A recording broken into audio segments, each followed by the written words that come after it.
இந்த quit and deliver இந்த original சூட்டை பற்றி பார்த்துக்கிட்டு இருக்கோம். இப்போ இதில் வந்து என்ன ஆகும்னா, நம்ம வந்து ப்ராப்பராக இதை இப்போ நான் சொன்ன மாதிரி அதெல்லாம் போட்டிங்கனாலே ஆட்டோமேட்டிக்கலாக நம்பர் ஆகிடும். ஓகேங்களா? நம்பர் ஆனதுக்கப்புறம் கேஸ் வந்து கோர்ட்டுக்கு வந்துடும். கேஸ் கோர்ட்டுக்கு வந்ததுக்கு பிற்பாடு ஆப்பனண்ட் இப்போ பார்ட்டிக்கு சம்மன் போயிடும். ஓகே, ஆப்பனண்ட் பார்ட்டிக்கு சம்மன் போயிடும். சம்மனோடு சேர்ந்து பிளைண்ட் காப்பியும் போயிடும். சரிங்களா? பிளைண்ட்னா புகார் மனு போனதுக்கப்புறம் அவர் வந்து he will appoint an advocate, ஒரு கவுன்சில் அப்பாயிண்ட் பண்ணிவிட்டு அந்த டேட்டில் வந்து அந்த டேட் ஆஃப் ஃபஸ்ட் ஹியரிங் வந்து ஆப்பனண்ட் லேர்ன்டு கவுன்சில் வந்து பார்த்திங்கன்னா வக்காலத்து போடுவார். ஓகேங்களா? நம்ம வந்து ஏற்கனவே காப்பீஸை வந்து எக்ஸ்ட்ரா காப்பி நம்ம கோர்ட்டில் வச்சுருப்போம், கோர்ட்டில் கொடுத்துருப்போம். ஆனால் என்ன பண்ணுவாங்க, எனக்கு காப்பியே வந்து சேரலைங்க அப்படின்வாங்க. அப்படி பார்த்தா கோர்ட்டு புரியுது, நான் மேட்ரு புரியுதா உங்களுக்கு?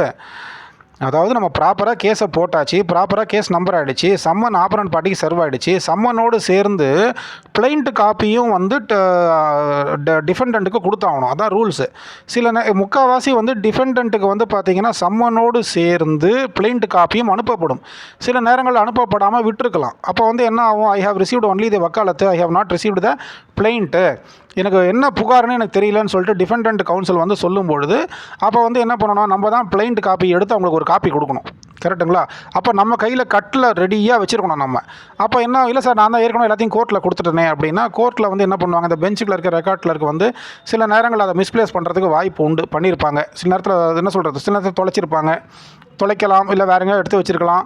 சார் கட்டில் காப்பி இல்லை சார்னாலும் பரவாயில்ல, டக்குன்னு ஒரு கட்டு காப்பி ஒரு ஒரு ஒரு காப்பியை வந்து எடுத்து ஆப்பனண்ட் பார்ட்டிகிட்ட கொடுக்குற அளவுக்கு நம்மக்கிட்ட சஃபிஷியன்ட் காப்பி இருக்கணும். பிரிண்ட் எடுத்து வைங்க, வேஸ்ட் ஆனாலும் பரவாயில்ல. ஓகேங்களா? இது எந்த ஒரு காரணம் கொண்டும் கேஸ் வந்து டிலே ஆகிடக்கூடாது, அதுதான் வந்து மேட்டர். ஓகேங்களா? அதுக்கப்புறம் என்ன சார், பிளைண்ட்டை மட்டும் தான் கொடுக்குறீங்க, லிஸ்ட் ஆஃப் டாக்குமெண்ட் கொடுக்கலையே அப்படின்னா, லிஸ்ட் ஆஃப் டாக்குமெண்ட் கொடுக்கலையேன்னா லிஸ்ட் ஆஃப் டாக்குமெண்ட்டை நீங்கள் காப்பி போட்டு எடுத்துக்கோங்க, சிஏ போட்டு எடுத்துக்கோங்க, அப்படிலாம் சொல்லக்கூடாது. கரெக்டுங்களா? இப்போ நிறைய அட்வொகேட்ஸ் வந்து பார்த்திங்கன்னா, இப்போ வர்றவங்களுக்கு மரியாதைன்னா என்னென்னு தெரிய மாட்டேங்குது. அதாவது நம்ம வந்து எப்போவுமே அட்வொகேட்ஸ், நம்மளுடைய வேலையே கோர்ட்டில் தான். கரெக்டுங்களா? நம்ம தினமும் முகத்தை பார்த்துக்கணும். சார் உங்களுக்கு பிளைண்ட் காப்பி தான் கொடுக்க முடியும், லிஸ்ட் ஆஃப் டாக்குமெண்ட் வேணும்னா சிஏ போட்டு எடுத்துக்கோங்க அப்படின்னு சொல்லிட்டு சில பேர் ரொம்ப தெனாவட்டெல்லாம் பேசுகிறாங்க. அப்படி அதோட அணுகுமுறையே தப்பு. ஓகேவா? பிளைண்ட்டு போடுறது யார், புகார் மனு போடுறது நம்ம. புகார் மனுவுக்கு தேவையான லிஸ்ட் ஆஃப் டாக்குமெண்ட்டை நம்ம கோர்ட்டில் கொடுத்துட்றோம். அது என்ன சிஏ போட்டு எடுத்துக்கோன்றது, அது இன்னொரு காப்பி எடுத்து கொடுத்தா தான் என்ன இப்போது? கரெக்டுங்களா? ஸோ அதனால் வந்து சில பேர் என்கிட்ட சொல்லியிருக்காங்க, சார் சிஏ போட்டு எடுத்துக்கோங்கன்னா நான் சிஏ போட்டு எடுப்பேன். சிஏ போட்டால் என்ன ஆகும், செக்ஷனில் என்ன சொல்லுவாங்க, இந்த டாக்குமெண்ட்ஸ்லாம் மார்க் ஆகலை, மார்க் ஆகாத டாக்குமெண்ட்டை கொடுக்கக்கூடாது, அதுதான் ரூல்ஸு, டாக்குமெண்ட்ஸ் மார்க் ஆனால் தான் நாங்கள் கொடுப்போம், அதனால் இந்த சிஏவை நாங்கள் கொடுக்க மாட்டோம்னு செக்ஷனில் சொல்லுவாங்க. அப்போ நம்ம என்ன பண்ண முடியும்? ப்ராக்டிக்கல் டிஃபிகல்ட்டி கொஞ்சம் யோசிச்சு பாருங்கள். புகார் போடுறது நீங்கள் தான், உங்களோட பிளைண்ட்டு, லிஸ்ட் ஆஃப் டாக்குமெண்ட்டும் நீங்கள் தான் போடுறீங்க. அப்போ லிஸ்ட் ஆஃப் டாக்குமெண்ட்டை போடுற நீங்கள் தான் லிஸ்ட் ஆஃப் டாக்குமெண்ட்டை பார்ட்டிக்கு ஒன்று கொடுக்கணும். அதை போய் சிஏ போட்டு எடுத்துக்கோங்க, அதுதான் சிபிசி ப்ரொசீஜர். அது தெரியாதா எனக்கு? கேஸு சீக்கிரம் முடியும். நம்ம தான் கேஸ் போட்டிருக்கோம், நமக்கு தான் வந்து ரெமிடி அண்ட் ரிலீஃப் நமக்கு தான் தேவைப்படுது. அப்போ நம்ம தான் கேஸை விரைந்து முடிக்கணும்னா நம்ம தான் எல்லா காப்பியும் எடுத்து அவங்களுக்கு கொடுக்கணும். சிஏ போடுங்கன்னா அவங்க என்ன பண்ணுவாங்க, நாளைக்கு வந்து ஒரு மெமோ போடுவாங்க அடுத்த ஹியரிங்கில், I have filed CA but copyist செக்ஷனில் 40 நாள் ஆகுது, நான் ஒன்றும் பண்ண முடியல ஆனால் அப்படின்னு சொல்லிட்டு அவங்க ஒரு மெமோ போடுவாங்க. எதுக்கு வாய்தா இழுத்துட்டு போவானே? அதனால் பிளைண்ட்டு கொடுக்குற நீங்களே லிஸ்ட் ஆஃப் டாக்குமெண்ட்டையும் ஒரு காப்பி ரெடியாக வச்சுக்கோங்க. அதை கோர்ட்டில் கொடுத்துருங்க. கோர்ட்டில் கொடுத்தது போக ஒரு கை கட்டு நீங்கள் வச்சுக்கோங்க. கரெக்டுங்களா? லிஸ்ட் ஆஃப் டாக்குமெண்ட் எனக்கு கொடுக்கவே இல்லைன்னு அவங்க சொன்னாங்கன்னா, இந்தாங்க வாங்கிக்கோங்க அப்படின்னு சொல்லிட்டு கையிலே கொடுத்துடணும். List of document and plaint extra copy has been already submitted in the court, the learned counsel can get it from the கோர்ட்னு நம்ம சொல்கிறதுக்கு சொல்லுங்கள், ஜட்ஜிட்ட சொல்லுங்கள், எக்ஸ்பிளைன் பண்ணுங்கள். இல்லை சார் கட்டில் காப்பியே இல்லை சார்னு சொல்லிட்டு காப்பி இருந்தாலும் அதை பார்க்காம அறவரையாக பார்த்துட்டு பிசினா பெஞ்சுக்குள்ள இருக்குது. கரெக்டுங்களா? நான் இத்தனைக்கும் நான் நிறைய கேசஸில் வந்து பார்த்தீங்கன்னா ஃபுல் டாக்குமெண்ட் எக்ஸ்ட்ரா காப்பி வைப்பேன். நான் எக்ஸ்ட்ரா காப்பி வச்சதுக்கப்புறம் எக்ஸ்ட்ரா காப்பியே வைக்கலன்னு சொல்லிட்டு அந்த பெஞ்ச் கிளர்க் என்ன பண்ணுவாங்க, ஒழுங்காக பார்க்காம கொள்ளாமல் அரைகுறையாக பார்த்துட்டு போய் ஜட்ஜிக்கிட்ட சொல்ல வேண்டியது. ஜட்ஜ் என்ன சொல்லுவாங்க, ஏங்க சார் நீங்கள் ஒழுங்காக காப்பி வைக்கலையே, அம்மா காப்பி வச்சுருக்கம்மா, அவங்க சரியாக பார்க்கலாமா. உடனே ஜட்ஜுக்கு கோவம் வரும், என்னுடைய ஸ்டாஃபையை நீங்கள் குறை சொல்கிறீங்களா அப்படின்னு சொல்லிட்டு. நான் குறை சொல்லலாமா, நான் தான் இந்த கேஸோட கவுன்சில் ஆன் ரெக்கார்டு நான் தான், சஃபிஷியன்ட் காப்பி நான் கோர்ட்டு பண்டிலில் இருக்குதுமா, அவங்க சரியாக பார்க்கல, லஞ்சில் வந்து நான் அதை பார்த்து எடுத்து கொடுக்குறேம்மா ஜட்ஜ் இறங்கினதுக்கப்புறம் லஞ்ச் டைமில் நான் பார்த்தா அது ஃபுல் காப்பி அந்த செட், அது ஃபுல் செட் அதில் இருக்கும். அந்த பெஞ்சுக்குள்ள இருக்க அதை பார்க்காம கொள்ளாமல் என்ன பண்ணுவாங்க, அரைவரையாக பார்த்துட்டு வந்து இவங்க பிளைண்ட் காப்பியை எக்ஸ்ட்ரா காப்பி வைக்கல, க்ளீன் காப்பியை எக்ஸ்ட்ரா காப்பி வைக்கல, list of document extra copy வைக்கல அப்படின்னு சொல்லிட்டு ஜட்ஜுக்கிட்ட அந்த நேரம் தப்பிக்கிறதுக்கு அந்த நேரம் தப்பிச்சுட்டு வெளியே போனோம். அதுக்காக என்ன பண்ணுறது, காப்பியே வைக்கலான்ற வேண்டியது. கடைசியில் திறந்து பார்த்தா ஃபுல் செட் அதில் இருக்கும். கரெக்டுங்களா? ஸோ நம்ம எவ்வளோ கேர்ஃபுல்லாக இருக்க வேண்டிய இது பார்த்துக்கோங்க. கரெக்டுங்களா? ஸோ அப்போ வந்து நம்ம லிஸ்ட் ஆஃப் டாக்குமெண்ட்டும் எக்ஸ்ட்ரா காப்பி கொடுக்கணுமே தவிர சிஏ போட்டு வாங்கிக்கோன்னு சொன்னால் நமக்கு தான் கேஸ் டிலே ஆகும். நம்ம தான் கேஸ் போட்டிருக்கோம், நமக்கு தான் ரெமிடி ரிலீஃப் சீக்கிரம் தேவை. அப்போ நம்ம தான் பிளைண்ட் காப்பி எக்ஸ்ட்ரா வச்சுருக்கணும். கட்டில் கோர்ட்டுக்கு கொடுத்துருக்கணும், சஃபிஷியன்ட் காப்பி கோர்ட்டில் கொடுக்கணும். ஓகேவா? அப்படி இல்லைன்னா கூட நம்ம கை கட்டு டக்குன்னு எடுத்து அவங்ககிட்ட கொடுத்துடணும். ஆப்பனன்ட் பார்ட்டிக்கிட்ட இந்தாப்பா பிளைண்ட் இருந்தால் வச்சுக்கோ, பிளைண்ட் கொடுக்கலையா இருந்தால் வச்சுக்கோ, ஓகேவா, இந்தாப்பா லிஸ்ட் ஆஃப் டாக்குமெண்ட் இல்லையா இருந்தால் வச்சுக்கோ. கரெக்டாக இல்லையா? அதுதான் வந்து ஈஸி. ஓகேங்களா? அதுக்கப்புறம் வந்து பார்த்திங்கன்னா நம்ம ஆப்பனன்ட் பார்ட்டி ஹேஸ் ஃபைல்டு வக்காலத்து and has received the plaint copies and list of documents and for filing return ஸ்டேட்மெண்ட்னு சொல்லிட்டு ஜட்ஜ் ஒரு டேட்டு போட்டுருவாங்க. 90 நாளுக்குள்ளே ரிட்டர்ன் ஸ்டேட்மெண்ட் நம்ம ஃபைல் பண்ணி ஆகணும். 90 நாளுக்குள்ளே ரிட்டர்ன் ஸ்டேட்மெண்ட் ஃபைல் பண்ணலைன்னா கேஸ் வந்து எக்ஸ்பார்ட்டி ஆகும். எக்ஸ்பார்ட்டி ஆனதுக்கப்புறம் அவங்க செட்டசைடு போட்டு அவங்க மறுபடியும் உள்ளே வருவாங்க. ஓகேங்களா? இதுதான் மேட்டர். இந்த குவிட் அண்ட் டெலிவரி பொறுத்த வரைக்கும் இந்த ரிட்டர்ன் எல்லா கேஸுமே சிவில் கேசஸ் வந்து ரிட்டர்ன் ஸ்டேட்மெண்ட் வந்து பார்த்திங்கன்னா 90 டேஸ்க்குள்ளே போடணும். சரிங்களா? ஆனால் ரிட்டர்ன் ஸ்டேட்மெண்ட்டும் அவங்க 90 டேஸ்க்குள்ளே போடாமல் அப்படியே இழுத்தடிச்சிட்டே வருவாங்க. ஜட்ஜும் வந்து ஃபைனலின்னு போடுவாங்க, நோ ஃபர்தர் அட்ஜர்ன்மெண்ட்டுன்னு போடுவாங்க, இதெல்லாம் போடுவாங்க. நடுவில் அவங்க என்ன பண்ணுவாங்க அப்படின்னா வந்து ஆப்பனன்ட்ஸ், இது வந்து ரெகுலர் ப்ரொசீஜர் நான் சொல்லிகிட்டு இருக்கேன். கரெக்டுங்களா? நம்ம வந்து குவிட் அண்ட் டெலிவர்னு ஒரு சூட்டு போடுறோம் for to evict the tenant and for vacant for delivery of vacant position. ஆனால் நமக்கு முன்னாடியே புத்திசாலி என்ன பண்ணுவாங்க அப்படின்னா டெனன்ட் போயிட்டு சூட் ஃபார் பர்மனெண்ட் இன்ஜங்ஷன் ஒரு கோர்ட்டில் போட்டுருவாங்க. ஓகேங்களா? அது ஒரு கோர்ட்டில் நம்பர் ஆகும். நம்ம போட்ட குவிட் அண்ட் டெலிவர் ஒரு கோர்ட்டில் நம்பர் ஆகும். இப்போ நான் குவிட் அண்ட் டெலிவர் போட்டேன், அது வந்து 7th அசிஸ்டன்ட் சிட்டி சிவில் கோர்ட்டில் அது நடந்துகிட்டு இருக்கு. ஆனால் எனக்கு முன்னாடியே டெனன்ட் வந்து சூட் ஃபார் பர்மனெண்ட் இன்ஜங்ஷன் போட்டாங்க, அது வந்து 20th assistant city civil court அள்ளிக்குளத்தில் நடக்குது. கரெக்டுங்களா? இப்போ அவங்க என்ன பண்ணுவாங்க அப்படின்னா வந்து ஆப்பரண்ட் கவுன்சில் என்ன பண்ணுவார், அம்மா இது போல் வந்து 2 கேஸும் வேறு கோர்ட்டில் நடக்குது, ரெண்டுமே கனெக்டடு கேஸு, அதனால் இந்த 2 கேஸையும் நான் வந்து ஒரே கோர்ட்டில் நடத்த சொல்லி பிரின்சிபல் செஷன்ஸ் கோர்ட்டில் வந்து ஒரு மனு போட்டிருக்கேன். புரியுதுங்களா? நான் போட்டது 7th அசிஸ்டன்ட் சிட்டி சிவில் கோர்ட்டில் நடக்குது, நான் போட்டது quit and Deliveroo, opponent party போட்டது சூட் ஃபார் பர்மனெண்ட் இன்ஜங்ஷன், அது நம்பர்டு இன் 20th அசிஸ்டன்ட் சிட்டி சிவிலு. ஒரே கேஸு, இது ஒரே கேஸு. ஓகேங்களா? ஒரே சேம் பார்ட்டிஸு, சேம் மேட்ரு, அது சூட் ஃபார் பர்மனெண்ட் இன்ஜங்ஷன், இது வந்து குவிட் அண்ட் டெலிவரு. அப்போ என்ன ஆகுது, இது 2 வேறு கோர்ட்டில் நடந்தால் அது இன்கன்வீனியண்ட்டாக இருக்கும். அதனால் வந்து 2த்தையும் ஒரே கோர்ட்டில் நடத்தணும். 2த்தையும் ஒரே கோர்ட்டில் நடத்தணும்னா அப்போ அதுக்கு நமக்கு பிரின்சிபல் செஷன்ஸ்கிட்ட போய் நம்ம பர்மிஷன் வாங்கிட்டு வரணும். கரெக்டுங்களா? அவர் என்ன பண்ணுவார், அதனால் வந்து இந்த என்ன சொல்கிறது, சேம் மேட்டரு, ஓகேவா, connected case, but happening in two different courts.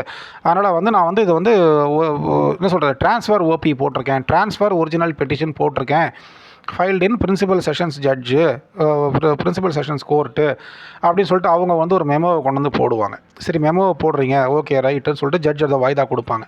கரெக்டுங்களா இல்லையா? இப்போது நம்ம வந்து ஃபஸ்ட்டு ஹியரிங்லேயே போட வேண்டிய விஷயம் ஒன்று இருக்குது. நான் இதெல்லாம் எதுக்கு சொல்கிறேன் அப்படின்னா, எனக்கு பின்னாடி வர்றவங்க தெரிஞ்சுக்கங்க. நீங்கள் ஃபஸ்ட்டு ஹியரிங்லேயே போட வேண்டிய விஷயங்கள் என்னென்ன அப்படின்னா வந்து, ஐயா எனக்கு 4 மாதம் வாடகை தரல, ஐயா எனக்கு 5 மாதம் வாடகை தரல அப்படின்னு சொல்கிறீங்க பார்த்தீங்களா, அதை வந்து arrears of rent, payment of arrears of rent அப்படின்னு சொல்லிட்டு ஒரு பெட்டிஷனை ரெடி பண்ணணும். அஃபிடவிட் வித் பெட்டிஷன் ரெடி பண்ணி அதை ஃபஸ்ட்டு ஹியரிங்லேயே போடணும். ஆப்பனன்ட் பார்ட்டிக்கு டைமே கொடுக்கக்கூடாது. ஓகேவா? அப்போது ஆப்பனன்ட் பார்ட்டிக்கு டைமே கொடுக்காம payment for arrears of rent அப்படின்னு சொல்லிட்டு ஒரு பெட்டிஷன் வித் அஃபிடவிட் ரெடி பண்ணி ஃபஸ்ட்டு ஹியரிங்லேயே போடணும். ஓகேங்களா? அது ஓப்பன் கோர்ட்டில் கொடுக்குறீங்களா, அது ஆன்லைனில் போடணும், ஆஃப்லைன்னா ஓப்பன் கோர்ட்டில் கொடுக்கணும். ஓகேங்களா? இப்போ வந்து என்னென்னா, இந்த affidavit plus petition payment for arrears of rent அதை வந்து எந்த செக்ஷனில் போடுவீங்கன்னா, அண்டர் ஆர்டர் 39 ரூல் 10 ஆஃப் சிபிசியில் போடணும். ஓகேவா? Read with section 151 of CPC. ஓகேங்களா. இந்த செக்ஷன் ப்ரொவிஷன் ஆஃப் லாவை நம்ம கரெக்டாக போடாமல் தப்பாக போட்டோம்னா பெட்டிஷன் ரிட்டர்ன் ஆகும். ஸோ பெட்டிஷன் ரிட்டர்ன் ஆச்சுன்னா நம்ம என்ன பண்ணுவோம், என்னோட எந்த ப்ரொவிஷனில் போட்டோம் அப்படின்னு, நம்ம எந்த ப்ரொவிஷனில் போட்டது தப்பான ப்ரொவிஷனில் போட்டது, கரெக்டான ப்ரொவிஷன் எப்படி கண்டுபிடிக்கிறது, சிபிசி புக்கை ஃபுல்லாக உட்காந்து படிக்க முடியாது, அதில் எங்கே இருக்குதுன்னு நமக்கு தெரியாது. நம்ம என்ன பண்ணுவோம், டக்குன்னு கூகுளில் செக் பண்ணுவோம். ஓகே, கூகுள் வந்து கரெக்டான ப்ரொவிஷன் ஆஃப் லாவை கொடுத்துரும். இப்போ லீகல் சாட் ஜிபிடின்னு ஒன்று வந்திருக்குது, அதில் போட்டிங்கன்னா அது எக்ஸாக்ட் ப்ரொவிஷனை கொடுத்துரும். ஓகேவா. So petition for payment of arrears of rent, affidavit plus petition எதில் போடுவோம், ஆர்டர் 39 ரூல் 10 ஆஃப் சிபிசியில் போடுவோம், ரீட் வித் செக்ஷன் 151 ஆஃப் சிபிசியில் நம்ம போடுவோம். ஓகேவா. அந்த அஃபிடவிட்டில் நம்ம என்ன பண்ணணும் அப்படின்னா, நம்மளுடைய மனுதாரர் வந்து லேண்ட்லார்ட், அவருடைய பேங்க் அக்கௌண்ட் டீட்டெயில்ஸ் எல்லாம் அதில் கொடுத்துடணும். பேர், பேங்க் பேர், பிரான்ச்சு, ஐஎஃப்எஸ்சி கோடெல்லாம் அதை கொடுத்துட்டோன்னா இதெல்லாம் நம்ம என்ன பண்ணோம், இந்த பெட்டிஷனை ஃபஸ்ட்டு ஹியரிங்லேயே போட்டுடணும். ஆப்போனன்ட் பார்ட்டிக்கு டைமே கொடுக்கக்கூடாது. ஓகேவா. ஃபஸ்ட்டு ஹியரிங்கில் போடுறீங்களே இந்த பெட்டிஷனை, இருங்க அவங்க ரிட்டர்ன் ஸ்டேட்மெண்ட் போடட்டோன்னு ஜட்ஜு சொன்னால் அதை ரிட்டர்ன் வாங்கிடுங்க. இல்லைன்னா போய் செக்ஷனில் கொண்டு போய் போட்டுருங்க. செக்ஷனில் போட்டால் வாங்கிக்குவாங்க, இல்லைனா ஆன்லைனில் போட்டதுன்னா போட்டுருங்க. ஓகேங்களா. ஸோ தட் அது ரெக்கார்ட் ஆகிடணும். On the day of first ஹியரிங்லேயே வந்து he has filed a petition for payment of arrears of rent. அது வந்து ஐஏவாக நம்பர் ஆகும். அது ஐஏ1 ஐஏ2 அது ஐஏவாக நம்பர் ஆகும். ஓகேங்களா. அந்த ஐஏவுக்கு அவங்க கவுண்ட்ரு போடணும். அவங்க கவுண்ட்ரு போட்டதுக்கப்புறம் அதில் என்கொயரி பேசணும். அதில் ஜட்ஜ் ஒரு ஆர்டர் போடுவாங்க. கரெக்டுங்களா. ஸோ ஐஏஎஸ்லாம் முடிஞ்சதுக்கப்புறம் தான் மெயின் கேஸ் ரன் ஆகும். கரெக்டுங்களா. அதுக்கப்புறம் இன்னொன்று என்னென்னா, இந்த மாதிரி ஐஏ பெட்டிஷன் போடுறோம் பார்த்தீங்களா, இந்த மாதிரி இடையில் ஏதோ ஒரு பெட்டிஷன் போடும்போது ஃபுல் காஸ்ட் டைட்டிலையும் போட்டுட்டு தான் பெட்டிஷன் நம்ம எழுதணும். நான் வந்து கொஞ்சம் கஞ்சத்தனப்பட்டுக்கிட்டு பேப்பர் கொஞ்சம் ஜாஸ்தி செலவாகுதுன்றதுக்காக இந்தி மேட்டர் ஆஃப் அப்படின்னு போட்டு 2 பேருடைய பேரை மட்டும்தான் போட்டு விட்டேன். ஜட்ஜு ரிட்டர்ன் பண்ணி விட்டாங்க. சார் பெட்டிஷன் போட்டிங்கன்னா காஸ்ட் டைட்டில் ஃபுல்லாக எழுதுங்க. காஸ்ட் டைட்டில் ஃபுல்லாக எழுதாமல் நேமு அட்ரஸ்லாம் எழுதாமல் அது என்னது வெறும் இந்தி மேட்டர் ஆஃப்னு போட்டு மிஸ்டர் ஏ வர்சஸ் மிஸ்டர் பின்னு ஏன் போடுறீங்கன்னு சொல்லிட்டு ரிட்டர்ன் போட்டு விட்டாங்க. ஸோ ஒரு பெட்டிஷன் போடுறோன்னா அது ஐஏவா நம்பர் ஆகும். அந்த பெட்டிஷன் போடும்பொழுது ஃபுல் காஸ்ட் டைட்டிலும் நம்ம அதில் எழுதணும். அப்போ தான் அந்த இப்போ என்ன சொல்கிறது, ஃபுல் காஸ்ட் டைட்டில் போடணும். அப்புறம் ப்ரொவிஷன் ஆஃப் லாவை கரெக்டாக போடணும். இல்லைனா டிலே ஆகும், பெட்டிஷன் ரிட்டர்ன் ஆகும், வாய்தா ஜாஸ்தி இழுத்துக்கிட்டே போகும். கரெக்டுங்களா. இதுதான் மேட்டர். அதுக்கப்புறம் இன்னொன்று போடணும். இப்போ வந்து பார்த்திங்கன்னா நிறைய லேண்ட்லார்ட்ஸ் வந்து கொஞ்சம் வயசானவங்களாக இருப்பாங்க. உடம்பு சரியில்லாமல் இருக்கும். சுகரு, பிபி, டயபெட்டிஸு, மூட்டு வலி, முதுகு வலி, ஏகப்பட்ட இது இருக்கும். சீனியர் சிட்டிசனாக இருப்பாங்க. அப்போ சில பேர் கண்ணு தெரியாது, சில பேருக்கு காது கேட்காது. அந்த மாதிரி நேரத்தில் வயசான காலத்தில் அவங்களால கோர்ட்டு வாசப்படி ஏற முடியாது. ஸோ அப்போ என்ன ஆகும் அப்படின்னா, அப்பா வந்து 60 வயசாக இருக்கும், இல்லை அம்மா 70 வயசாக இருக்கும், இல்லை பாட்டி 80 வயசாக இருக்கும். சொத்து அவங்க பேரில் இருக்கும். அவங்க பேரில் தான் ரெண்டல் அக்ரிமெண்ட்டே போட்டிருப்பாங்க. ஓகேங்களா. அப்போ வந்து அவங்க தானே மனுதாரர். அப்போ அவங்க தான் மனுதாரர்னால் வந்து அவங்க தானே கோர்ட்டில் வந்து என்ன சொல்கிறது, விட்னஸ் சொல்லணும். கரெக்டுங்களா. அவங்க தானே எவிடன்ஸ் கொடுக்கணும். ஆனால் அவங்களால கோர்ட்டுக்கு வர முடியாதுன்னு சொல்லும்போது அப்போ என்ன பண்ணணும், பவர் ஆஃப் அட்டர்னி ஹோல்டரை அப்பாயிண்ட் பண்ணணும். அதாவது மனுதாரர் ஆகிய நான், ஹவுஸ் ஓனர் ஆகிய நான், எனக்கு 70 வயசு ஆகிறது, என்னுடைய பெயர் மிஸ்டர் XYZ, எனக்கு 70 வயசு ஆன காரணத்தால் I am senior citizen, I am not able to step in to the court because of my என்ன சொல்கிறது physical ailment, hence I am appointing my son, my daughter as என்ன சொல்கிறது, I am giving her power. ஓகேவா. அப்படின்னு சொல்லிட்டு ஒரு power document ready பண்ணிக்கணும். அந்த பவர் டாக்குமெண்ட்டு எங்கிட்டே இருக்குது, தேவைன்னா கேளுங்க, நான் உங்களுக்கு அனுப்பி கொடுக்குறேன். கரெக்டுங்களா. இதுதான் பெட்டிஷன். அதாவது என்னென்னா, எனக்கு வயசாகிடுச்சு, எனக்கு சுகர் வந்து போச்சு, எனக்கு 70 வயசு மேலே ஆகிட்டதுனால எனக்கு கண்ணு தெரியாது, காது கேட்காது, எனக்கு கோர்ட்டில் வந்து அந்த விட்னஸ் பாக்ஸில் நின்று ஒரு மணி நேரத்துக்கு என்னால் தொடர்ந்து நின்று அவங்க கேட்குற கிராஸ் கொஸ்டின்ஸ்லாம் என்னால் பதில் சொல்ல முடியாது, அதுக்குண்டான உடல்நிலை எனக்கு இல்லை. அதனால் நான் வந்து என்ன பண்ணுறேன், ஒரு பெட்டிஷன் போடுறேன். அது என்ன பெட்டிஷன்னா, petition to appoint a power of attorney holder to represent the case and to depose evidence in the witness box அப்படின்னு சொல்லிட்டு ஒரு பெட்டிஷன் போடணும். அஃபிடேவிட்டோட சேர்த்து, அஃபிடேவிட் ப்ளஸ் பெட்டிஷனு. இதை எதில் போடணும்னா, ஆர்டர் 3 ரூல் 2 ஆஃப் சிபிசியில் நம்ம இதை போடணும். இந்த பெட்டிஷன் என்கிட்ட இருக்குது, யார் ஃபுல் செட்டே என்கிட்ட இருக்குது, கேளுங்க, கேட்குறவங்களுக்கு பண்போடு கேட்குறவங்களுக்கு நான் அமுச்சு கொடுத்துட்றேன். ஓகேவா. இதை போடணும். இதை வந்து ஃபஸ்ட்டு ஹியரிங்லேயே போட்டுடணும். ஃபஸ்ட்டு ஹியரிங்கில் ஃபஸ்ட்டு ஹியரிங்கில் ஃபஸ்ட்டு ஹியரிங்கில் ஆப்போனன்ட் பார்ட்டி வக்காலத்து போடுவார்.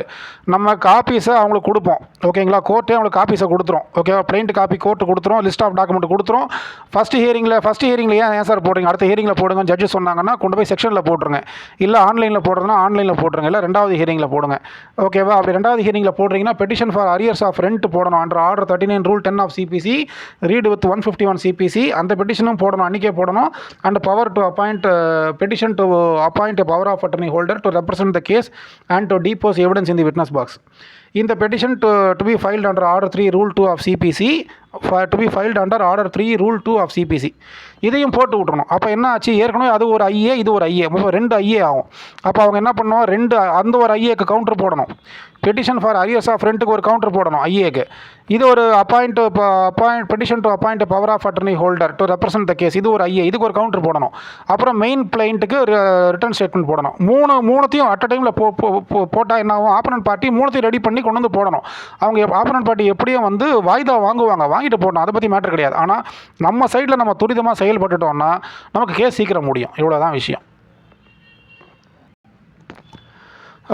இப்போ வந்து என்னென்னாக்கா, நம்ம இந்த பெட்டிஷன்ஸ்லாம் போடும்போதே ஆப்பனன்ட் பார்ட்டிக்கு தெரிஞ்சிடும் நம்மளை வந்து இவங்க நெருக்கிறாங்க. ஏன்னா பிளைண்ட்டு போட்டாச்சு, பிளைண்ட்டுக்கு வந்து ரிட்டர்ன் ஸ்டேட்மெண்ட் போட்டு தான் ஆகணும். ஃபஸ்ட்டு செகண்ட் ஹியரிங்லேயே வந்து பேமெண்ட் ஃபார் அரியர்ஸ் ஆஃப் ரெண்ட்டையும் போட்டாங்க. அதுக்கப்புறம் வந்து appointment of the power of attorney holder இந்த பெட்டிஷனையும் போட்டாங்க. அப்போது ரெண்டு பெட்டிஷன் போடுறாங்க, ரிட்டர்ன் ஸ்டேட்மெண்ட் போடுறாங்க. நமக்கு இதில் வேலை இருக்குது, நம்ம சீக்கிரம் பண்ணி ஆகணும் அப்படின்னு சொல்லிட்டு அவங்களுக்கு ஒரு நெருக்கத்தை நம்ம உண்டாக்குவோம். ஓகேவா, அது நெருக்கடியை உண்டாக்குவோம். ஓகேங்களா, இதுதான் மேட்டரு. சரிங்களா. அதுக்கப்புறம் வந்து என்ன ஆகும், இந்த மீன் வாயில் ஓகேங்களா, அவங்க வந்து ரெப்ரசன்ட் பண்ணுவாங்க. இது போல் வந்து two cases running in different courts. So hence I have filed transfer OP in the sessions court principal செஷன்ஸ்னால், அப்போ அங்கே அவங்க வந்து இது போல் வந்து 2 கேஸ் நடக்குதுங்க. பிரின்சிபல் செஷன்ஸ் கோர்ட்டில் அவங்க ஒரு பெட்டிஷன் போடுறாங்கல்ல, இது போல் வந்து 2 கேஸ் நடக்குது, இதை ஏதாவது ஒரு கோர்ட்டுக்கு மாற்றுங்கன்னு சொல்லிட்டு அவங்க வந்து ஒரு பெட்டிஷன் போடுவாங்க. அந்த கேஸ் வந்து நம்பர் ஆகும். நம்பர் ஆன உடனே சிட்டி சிவில் கோர்ட்டில் இருந்து ஓகேங்களா, அதாவது பிரின்சிபல் செஷன்ஸு சிட்டி சிவில் கோர்ட்டில் இருந்து, ஏன்னா அந்த கோர்ட்டை தான் ட்ரான்ஸ்ஃபர் ஓபி போடுறாங்க, ட்ரான்ஸ்ஃபர் ஒரிஜினல் பெட்டிஷன். அந்த கோர்ட்டில் வந்து இது போல் வந்து எங்கள் 2 கேஸு 2 கோர்ட்டில் நடக்குது, ஒரே கோர்ட்டில் மாற்றுங்க அப்படின்னு அவங்க அந்த பெட்டிஷன் நாங்கள் போடும்போது அந்த கேஸ் நம்பர் ஆகி நம்மளுடைய மனுதாரர் ஹவுஸ் ஓனருக்கு இது வரும், சம்மன் வரும். அந்த சம்மனை கொண்டு வந்து மனுதாரர் நம்மக்கிட்ட கொடுப்பாங்க. ஓகேங்களா. ஸோ நம்மக்கிட்ட அதை கொடுக்கும்போது அப்போ சம்மன் வந்தால் நம்ம என்ன பண்ணணும், அப்பியர் ஆகணும். ஓகேங்களா. இப்போ நம்ம என்ன பண்ணணும் அப்படின்னா வந்து அந்த டேட்டில் அந்த டைமில் அந்த summon from the principal sessions city civil court, அதாவது ஹானரபிள் ஜட்ஜ் மிஸ்டர் கார்த்திகேயன் அவருடைய கோர்ட்டில் வருது அந்த கேஸு. ஓகேங்களா. ஸோ இப்போ அந்த கோர்ட்டில் அவர் தான் உட்காந்துருக்கிறாரு.